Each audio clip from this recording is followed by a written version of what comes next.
Trump और Zelensky के बीच तीखी बहस हुई है। जेलेंस्की ने समझौते की तजवीज ठुकरा दी है। जंगबंदी के लिए तैयार नहीं है जेलेंस्की। ओवल हाउस में हुई है दोनों की मुलाकात। ट्रंप जेलेंस्की की मुलाकात हुई लेकिन बात नहीं बन पाई। ट्रंप जेलेंस्की की इस टक्कर का आखिर क्या असर होगा? ट्रंप काफी लाउड नजर आए इस दौरान और ये जो पूरा मसला है इसको देखते हुए अब आगे क्या कुछ निकलकर सामने आता है ये अहम होगा यहाँ पर देखना। जंगबंदी को लेकर जेलेंस्की का बयान में कोई जंगबंदी मैं नहीं मानूंगा, ये जेलेंस्की ने यहाँ पर कहा है।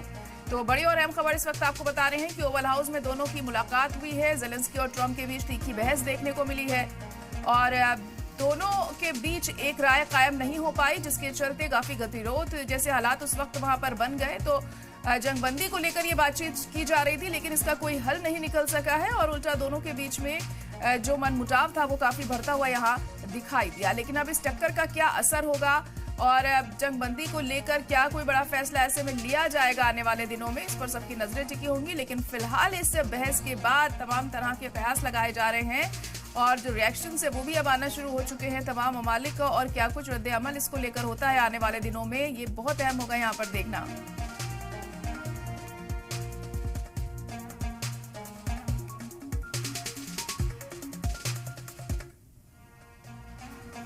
जंगबंदी को लेकर जेलेंस्की का बयान सामने आया है। मैं कोई जंगबंदी नहीं मानूंगा, ये जेलेंस्की ने साफ कर दिया है। रूस ने 25 बार सीज फायर तोड़ा है, मेरे ऊपर दबाव नहीं डाल सकते हैं।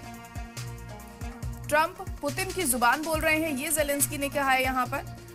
तो जेलेंस्की और ट्रंप के बीच में ये मुलाकात हुई जंगबंदी को लेकर, लेकिन जेलेंस्की कोई बात मानने को यहाँ पर तैयार नजर नहीं आए और उनका ये साफ कहना था कि मैं कोई जंगबंदी नहीं मानूंगा। रूस ने 25 बार सीज फायर को तोड़ा है और जेलेंस्की ने यह भी कहा कि मेरे ऊपर दबाव आप नहीं डाल सकते हैं। ट्रंप पुतिन की जबान बोल रहे हैं, ये भी उन्होंने कहा।